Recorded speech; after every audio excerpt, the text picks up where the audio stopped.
নাবালিকা ধর্ষণে গ্রেপ্তার লক্ষণ ঘড়ুইয়ের ভাইপো।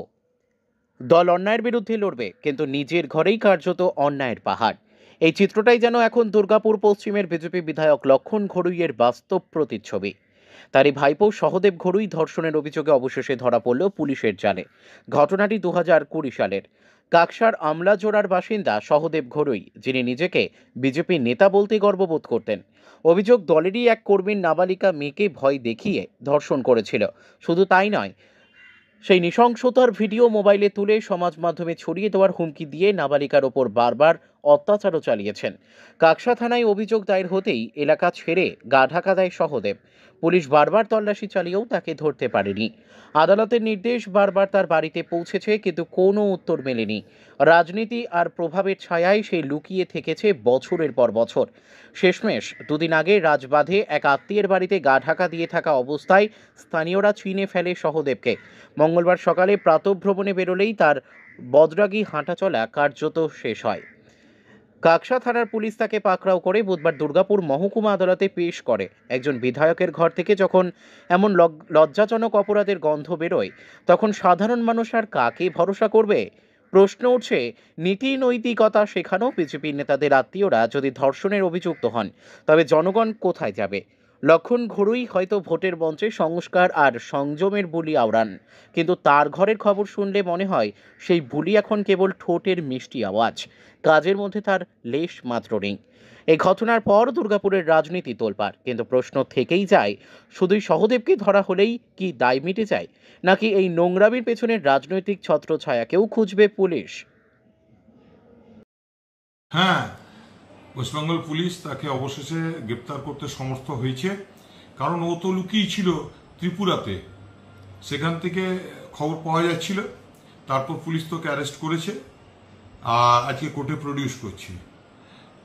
তো আমার বলার থাকবে যে মাননীয় সম্মানীয় বিরোধী দলনেতাকে, যে আপনি তো দুর্গাপুরের আগে এসে ধর্ণামঞ্চ করেছিলেন, আবার আসুন, এবারে আমরা ধর্ণামঞ্চ তৈরি করে দেবো, আপনি বক্তব্য রেখে যান।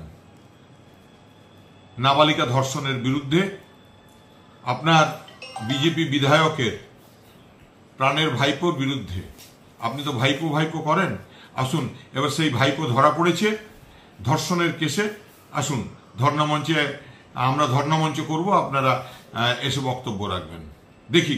আর রাত জাগা বন্ধুদেরও বলবো, আসুন না একটু রাত জাগির সময় মিলে।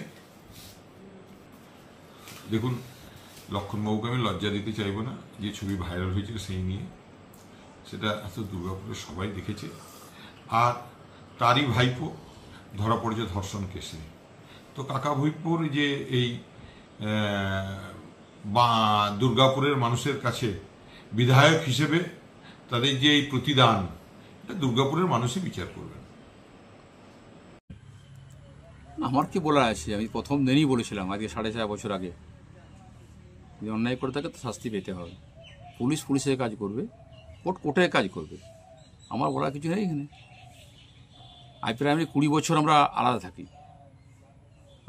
আলাদা বাড়ি থাকি, আলাদা ঘরে থাকি। যে ঘটনা ঘটেছে তার জন্য পুলিশ আছে, কোর্ট আছে, পুলিশ অ্যারেস্ট করেছে, কোর্ট জবাব দেবে, কোর্টের কাজ করবে, পুলিশের কাজ পুলিশ করবে, আমার এখানে বলার কিছু নেই। দীর্ঘ কয়েক বছর এই মামলা হয়েছে থানায়, তো তারপরেও সে এত বছর ধরে বাইরে ছিল। বিরোধীরা বলছে যে মানে আপনার মদতেই নাকি সে বাইরে ছিল। এলাকার মানুষকে জিজ্ঞেস করুন, বাড়িতেই ছিল, ব্যবসা করছে, বেশ অসুস্থ ছিল, বেশ কিছুদিন বোম্বেতে ছিল, এখনও অসুস্থ আছে, শারীরিক সমস্যা হয়েছে, ওর বাড়িতেই ছিল, কোথাও বাড়ি যায়নি। পুলিশ কেন ধরেনি বা কেন দেরি করলো, কী ছিল সেটা আমার বলা, আমি তো আলাদা থাকি, আমি টাউনশিপে থাকি, আমি বছরে গ্রামে একবার বাড়ি যাই। তো আমি আবার বলছি, আমি সেদিনে বলেছিলাম পুলিশ পুলিশের কাজ করবে, কোর্ট কোর্ট কাজ করবে, কোর্টের কাজ করবে। আজ পুলিশ অ্যারেস্ট করেছে, পুলিশের কাজ পুলিশ করেছে, কোর্টের কাজ কোর্ট করবে। এই ধর্ষণের ঘটনায় কি সে যুক্ত ছিল কোনোভাবেই? এটা কি আপনি যুক্ত, সে তো এটা খবর হয়েছে, আমরা তো আগেই জানি, বলেছি, এটাও বলেছি যে ওই মেয়েটির সঙ্গে প্রেম ছিল, সবাই জানে, এলাকার মানুষ জান, আমার বলতে হবে না, আমি তো আমার ভাই বোনে কিছু বলতে পারি, কিন্তু এলাকার মানুষ জান, সেই গ্রামে যে গ্রামে ঘটনা ঘটেছে, আমার গ্রামে যারা ছেলে মেয়ে আছে তারা প্রত্যেকে জানে যে সাথে প্রেম ছিল, বাড়িতে যাওয়া আসা ছিল, ঠিক আছে। কিন্তু সেই মেয়েটি এখন বলেছে, ঠিক আছে, যে আমাকে জোর করে কিছু লোক ফাঁসানোর চেষ্টা করেছে, তাকে জোর করতে বাধ্য করেছে কেস করার জন্য। তো করেছে, আমি ওই ভিতরে যাবোই না। সে মেয়েটিও বলেছে, তার বাবা আমাকে বলেছে যে আমি কেসটা উইড্রো করতে চাই, আমাকে তো চাপ সৃষ্টি করেছিল, আমাকে করতে বাধ্য হয়েছিলাম। ঠিক আছে, আপনার এগেনস্টে আপনি ইলেকশনে দাঁড়িয়েছিলেন, অথবা আমাকে বিভিন্নভাবে বোঝানো হয়েছিল, আমি করেছিলাম। তো সে আমাকে কয়েকবার বলেছে যে আমি উইড্রো করতে চাই। আমার বিষয় নেই এখানে, আমি খবর পেয়েছি, আমার এই বিষয়ে আবার বলছি, আমার বলা কিচ্ছু নেই।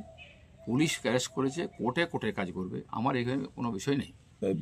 রাজনৈতিকভাবে 2026-এ ভোট, তার আগে কি আপনার নাম নষ্ট করার জন্যই কি এরকম ওইসব কিছু করে কিছু হয় না কিছু।